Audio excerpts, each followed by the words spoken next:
ಅದೇನೋ ಗೊತ್ತಿಲ್ಲ, ಆಕಸ್ಮಿಕವಾಗಿ ನೀನು ಪರಿಚಯವಾದರೂ ಅದ್ಭುತವಾಗಿದೆ ನಿನ್ನೊಂದಿಗಿನ ಸ್ನೇಹದ ಅನುಭವ. ಕಾಲೇಜ್ ಕ್ಯಾಂಪಸ್ನಲ್ಲಿ ಮೊದಲನೇ ಸಲ ನಿನ್ನ ಪರಿಚಯವಾಗಿದ್ದು, ಆದರೆ ಆಶ್ಚರ್ಯ ಅನಿಸಿದ್ದು ಕಾಲೇಜ್ ಶುರುವಾದ ಮೇಲೆ ಮೊದಲನೇ ದಿನ ನಿನ್ನನ್ನು ನಮ್ಮ ಕ್ಲಾಸ್ನಲ್ಲಿ ನೋಡಿದಾಗ. ಇನ್ನೊಂದು ಕಡೆ ಇಬ್ಬರು ಒಂದೇ ಕಾಂಬಿನೇಷನ್ ಅಂತ ಗೊತ್ತಾದ ಮೇಲೆ ಖುಷಿಯಾಯಿತು. ದಿನಗಳು ಕಳೆದ ಹಾಗೆ ನಿನ್ನ ಕಣ್ಣುಗಳ ಸಂದೇಶ ನನ್ನ ಕಣ್ಣುಗಳಿಗೆ ತಿಳಿತಾ ಹೋಯಿತು. ನಿನ್ನ ಮುಂಗುರುಳ ಮೋಡಿಗೆ ಮೈಯೆಲ್ಲ ರೋಮಾಂಚನವಾಯಿತು. ಬಹುಶಃ ಇದು ಸ್ನೇಹದ ಪರಿಮಿತಿಯೋ ಇಲ್ಲ ಒಲವಿನ ಸಂಕೇತವೋ? ಸ್ವಲ್ಪ ಗೊಂದಲವಿದೆ. ಮೊದಲ ದಿನದ ಆ ಪರಿಚಯ ಹೃದಯಕ್ಕೆ ಹೊಸ ಆಶಯ ನೀಡಿತು. ದಿನಗಳು ಕಳೀತಾ ಹೋದಂಗೆ ನನಗರಿಯದೆ ಭಾವನೆಗಳು ನಿನ್ನತ್ತ ಸರಿದವು. ನಿನ್ನ ಹೃದಯ ಸೇರುವ ತವಕದಲ್ಲಿ ನಿನ್ನೊಡನೆ ಮಾತನಾಡುವ ಹಂಬಲ ಶುರುವಾಯಿತು. ಕಾಲೇಜು ಮತ್ತು ಕ್ಲಾಸ್ಗೆ ಹೋಗುವ ಹಂಬಲ ಶುರುವಾಯಿತು. ಏಕೆಂದರೆ ಪಾಠ ಕೇಳುವ ಉದ್ದೇಶಕ್ಕಿಂತ ನಿನ್ನ ನೋಡುವ ತವಕನೇ ಜಾಸ್ತಿ ಇತ್ತು. ಕ್ಲಾಸ್ನಲ್ಲಿ ನಿನ್ನ ತುಂಟಾಟ, ತರಲೆ ಮಾತುಗಳು, ನಿನ್ನ ಮುದ್ದಾದ ನಗು, ಮುಗ್ಧತೆ ನಿನ್ನೆಡೆ ಆಕರ್ಷಣೆ ಮಾಡಿತು. ಹೀಗೆ ಒಂದಿನ ಕಾಲೇಜಿನಲ್ಲಿ ಕಲಾ ಸಂಭ್ರಮ ಇತ್ತು. ಆ ದಿನ ಮುಂಜಾನೆ ನಾನಿನ್ನು ಬಿತ್ಕೊಂಡಿದ್ದೆ. ಆಗಲೇ ನಮ್ಮ ಮದರ್ ಇಂಡಿಯಾ ಬಂದು ಕಾಲೇಜ್ಗೆ ಹೋಗೋ ಟೈಮ್ ಆಯಿತು ಅಂತ ಉಗೀತಾ ಇತ್ತು. ನಿದ್ದೆಗಣ್ಣಲ್ಲಿ ಮೊಬೈಲ್ನ ಕೈಗೆತ್ಕೊಂಡೆ, ನೆಟ್ ಆನ್ ಮಾಡಿದೆ. ಅದೇ ಗುಡ್ ಮಾರ್ನಿಂಗ್, ಟಿಫನ್, ಕಾಫಿ, ಮೆಸೇಜ್ಗಳು. ಇವುಗಳ ಮಧ್ಯೆ ಕಾಲೇಜ್ ಫಂಕ್ಷನ್ಗೆ ಇವತ್ತು ಪಂಚೆ ಶರ್ಟ್ ಹಾಕ್ಕೊಂಡು ಬನ್ನಿ ಅಂತ ಮೆಸೇಜ್ ಬಂದಿತ್ತು.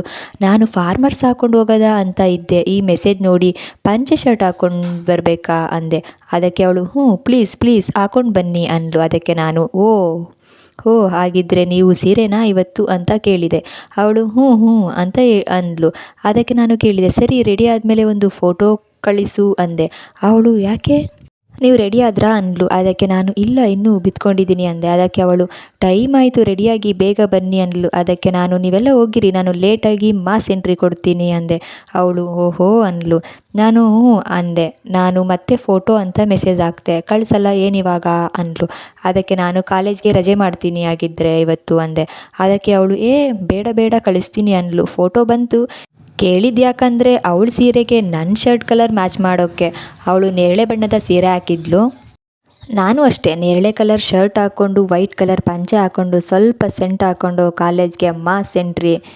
ಕಾಲೇಜ್ಗೆ ಹೋದರೆ ಅವಳನ್ನ ನೇರಳೆ ಬಣ್ಣ ಸೀರೆ ಹಾಕ್ಕೊಂಡು ಫ್ರೀ ಏರ್ ಬಿಟ್ಟಿದ್ಲು. ಒಳ್ಳೆ ದಂತದ ಗೊಂಬೆ ಥರ ಕಾಣ್ತಾ ಇದ್ಲು.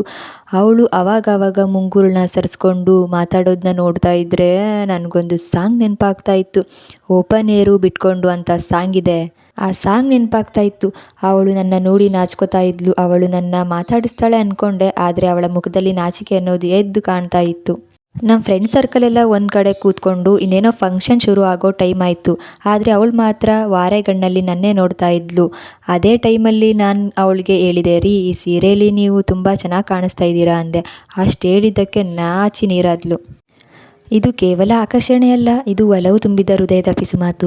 ನನ್ನ ಹೃದಯದಲ್ಲಿ ನಿನಗೆ ಕೊಟ್ಟಿರುವ ಜಾಗ ಎಂದಿಗೂ ಶಾಶ್ವತ. ನೀನು ನನಗೆ ಒಳ್ಳೆ ಗೆಳತಿ. ಆದರೆ ಒಂದು ಸಣ್ಣ ಅವಕಾಶ ಕೊಟ್ಟರೆ ಮಡದಿ ಸ್ಥಾನ ನೀಡುವ ಆಸೆ. ಮನದ ಮಾತು ಭಾವನೆ ಅಂತೂ ಸುಳ್ಳಲ್ಲ. ನೀ ಒಪ್ಪುವುದಾದರೆ ಮಾತ್ರ ನಿನ್ನ ಉತ್ತರಕ್ಕೆ ಕಾಯುವೆ.